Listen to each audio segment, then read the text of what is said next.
Alexa, what are the latest news from the Caribbean Television Network? From Caribbean Television Network News. Even in his inability to lead, Ariel Henry enjoys the support of the United States. From Zoom Haiti News Daily. The Assistant Secretary of State for International Narcotics and Law Enforcement Affairs, Todd D. Robinson, reiterated the United States' support for the Haitian government in the fight against insecurity. Zoom Haiti News, français. L'ex-ministre de l'Agriculture, des Ressources naturelles et du Développement rural, David Nicolas, est mort. En Zoom Haiti News español, el gobierno de Biden agradece la colaboración de las autoridades haitianas en la gestión del expediente de migrantes irregulares devueltos al país. Zoom Haiti News et Caribbean Television Network, plus de 10 sites internet, en anglais, français, espagnol et plus d'une centaine d'autres langues. Désormais, vous n'avez plus besoin d'un ordinateur ou d'un téléphone portable. Il suffit de demander à Alexa. Alexa, what are the latest news from the Caribbean Television Network? From Caribbean Television Network News. From Zoom Haiti News Daily. En Zoom Haiti News, français. En Zoom Haiti News espagnol. Caribbean Television Network, en français, anglais et espagnol. Vous pouvez aussi télécharger les applications de Zoom Haiti News en créole, français, anglais et espagnol. Visitez notre site internet sur www.caribbeantelevisionnetwork.com.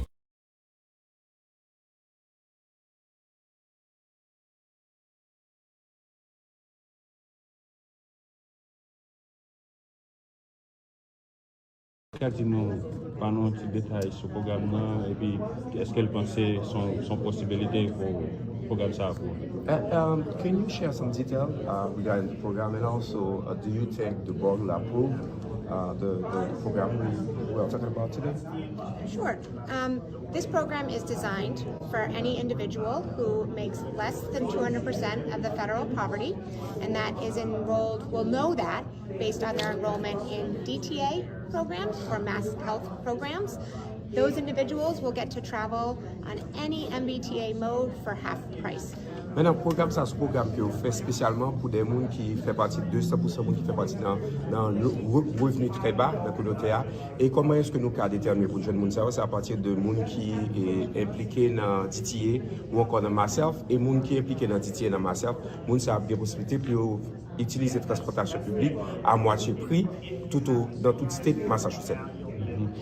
While the MBTA certainly has financial concerns at this moment in time, this has been a program that has been discussed and debated for years.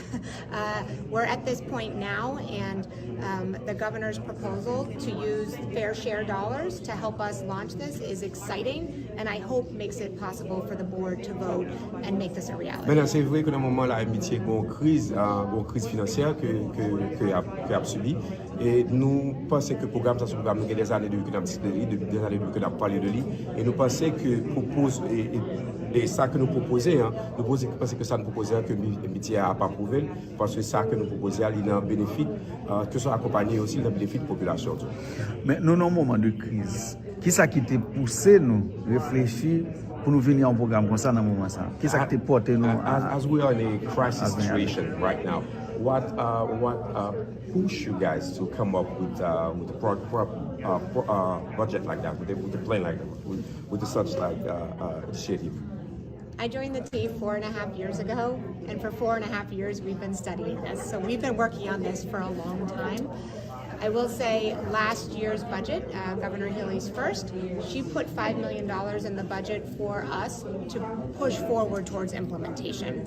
We used that to design and build the online application, to think through recruitment of nonprofits, and to make sure that we were designing the best program that we possibly could after learning from other transit agencies. Maintenant, il y a près de 4 ans et demi depuis que je suis MBTA. Depuis 4 ans et demi, ça depuis ça que moi m'a discuté et n'a fait proposition avec projet ça que nous gagne. Et à part de ça, nous avons des systèmes que nous mettons en place, que ce soit au niveau de l'application que nous mettons en ligne, nous avons des systèmes que nous mettons en place pour programme ça d'une façon à ce que le programme ça a approuvé et que MBTA a un bénéfice que la population a gagné dans un programme pareil. MBTA Il y a un problème qui gagne, c'est que les programmes qui mettent pour low income, même la communauté va jamais connaître à propos des programmes ça, et puis la communauté bénéficiaire. Comment on va changer ça? Now, one of the major concerns we have, just like a lot of time, MBTA come up with some initiative where they have like low budget, people who has a low budget income, like, but the word never spread out. Like some of them doesn't know about that program. How are we gonna do it differently? What approach are you guys taking this year to make it differently for everybody to know about the program and for that program to be beneficial for everyone who's low income? Right now, it's really important to me to get the board to pass it and to get the legislature to make sure that we still have that funding to really make this a reality.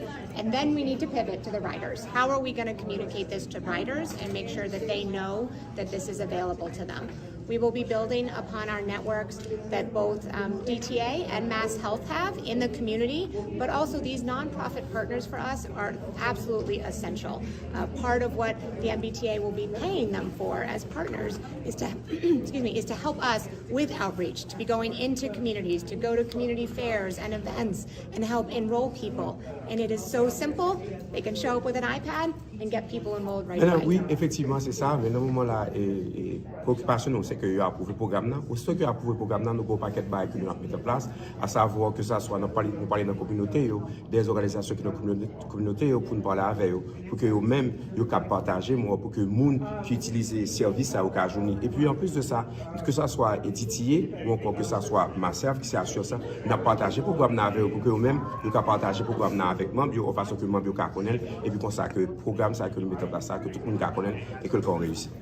Mais dis-nous le processus pour la approuver là. Qui je savais combien qui peut voter sur combien? Now, can you share a little bit about that? How the board will approve it? How many yes we need to have? How many no we have to know? How exactly it is for the board to approve it? I'm hoping for a unanimous vote, but we have 9 board members. Maintenant, moi espérer qu'on vote unanime, mais nous avons 9 membres qui ont bien pour le voter. But it's important that the board hear from the public about this program and why it's so important so that they can make that choice on behalf of the MBTA and our future for our riders. Maintenant, il est important que le board là lui-même des deux communautés, ça communauté anti de programme là, et qui bénéficie ça bénéfice pour communauté de programme là et que par rapport à ça, il y a pas mesure qu'a décidé ça cap mieux pour ça cap mieux et que par rapport à ça tout, il a approuvé le programme là. Est-ce que c'est parce qu'il y a une inquiétude que board là ne doit pas comprendre les pas approuver que voter par la communauté avant? It is because we have some worries. That's put out that the reason we have those meetings. Yeah, I think the board is very much aware of this. We've given them updates on a regular basis over the last year, and certainly the enthusiasm that we see from transit advocates has been there.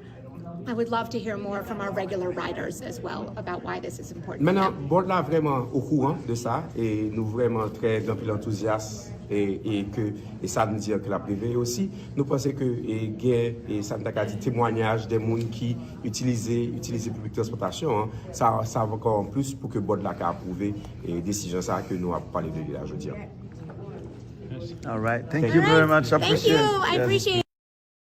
Mandez-les qui font un résumé des programmes dans ça. Talk a little bit about the program. Can you let them know what the program is about? Yeah, give them a little summary about the program. Yeah, I'm not from the MBTA, so it's probably better coming from the MBTA. I'm part of I had a coalition of organizations working for transportation. Moi, pas fait partie de MBTA, l'État plus que de parler avec le monde de MBTA ça, parce que moi, je fais partie de coalition, c'est une employé MBTA. Yeah, working for a coalition. Yes. Moi, quand la marqué, Massachusetts transportation, right? Transportation of Massachusetts. Yeah, I see the card mentioned like transportation of Massachusetts. Yes, so we are a coalition of community-based organizations and organizations as well working for transportation justice. Maintenant, nous sommes une coalition d'organisations, nous sommes organisations qui sont coalition avec le département de transportation. Nous pas forcément travailler directement dans la transportation, mais sont organisations qui gèrent ça qui a rapport avec la transportation. Ok, comme ils sont advocates, comme son monde qui a fait plaidoyer et pour genre de programme ça qui pourra bénéficier à des minorités ou bien des groupes qui en dans state Massachusetts qui j'en dis ouais retomber un programme comme ça sur as an advocate, how you see like how the community will benefit from that program? Well, we are very supportive of this program. We believe that it's a huge game changer. 50% of of affairs means that low-income folks will have access to transportation, access to jobs, access to schools. I think that having a low-income fare that's across all modes is particularly transformative, and this is why it's a real game changer. Maintenant, nous pensons vraiment que une initiative comme ça, il y a vraiment un bénéfice pour nous, parce que le fait qu'on ait une transportation pour des gens qui gagnent un revenu très bas, et côté que transportation, il a coûté à près de 50%, à près une réduction de près de 50%, je pense que la très favorable pour nous, la permettre que nous avons un jeune job, nous avons des moyens de transportation pour nous point à l'autre, spécialement en ce qui a travaillé, activité et journalier. Il a parlé de revenus très bas. Et dans qui fourchette yo situé moun sa yo, combien de moun sa yo doit faire pour payer? When we're talking about like people with lower income, what bracket are we putting those people? What's the minimum income for those people has to be? So the MBTA has set it at 200% of the federal poverty level. But we also have to also consider the more poignant point of this low-income fares. Poverty, as we know, intersects more with communities of color, and people with disabilities are likely to be poor. So really, we're looking at a full segment of our population that really needs this, and this is what low-income fares is going to do. Maintenant, lorsque nous disons low-income fare minimum, c'est des gens qui normalement, gens qui dans une situation, c'est des gens spécialement de couleur et des gens qui ont handicap. Et c'est des gens qui vraiment trouvent dans la baguette, côté que revenu annuel vraiment bas. C'est baguette ça que nous target vraiment.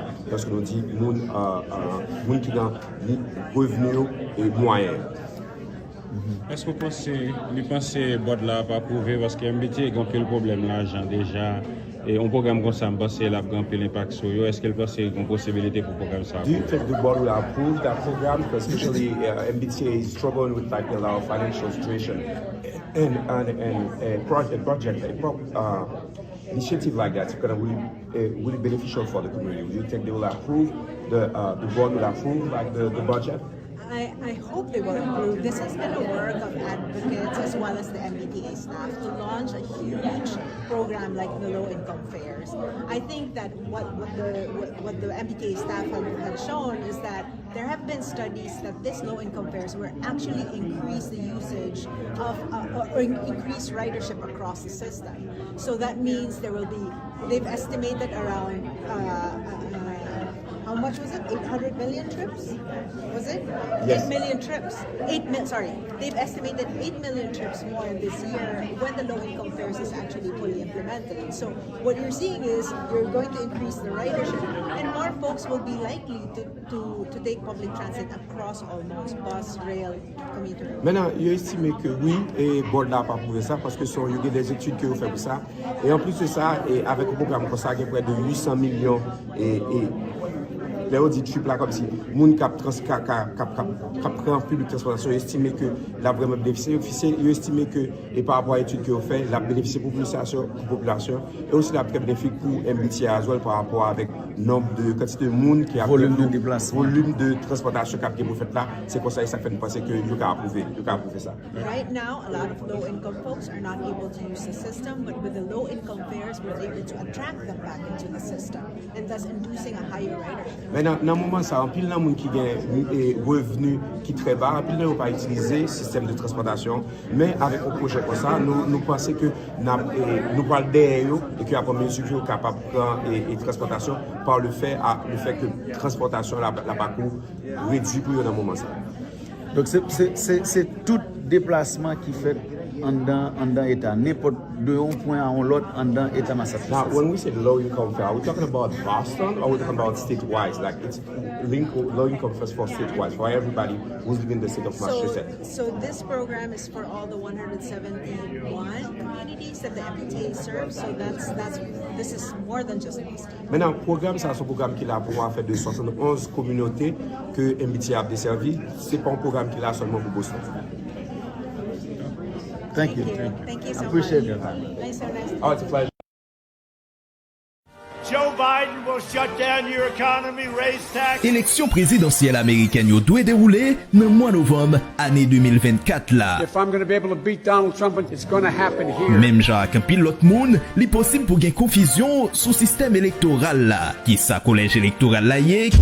Qui ça qui grand électeur? Pour qui ça le possible pour moun qui fait plus voix river perdre élection.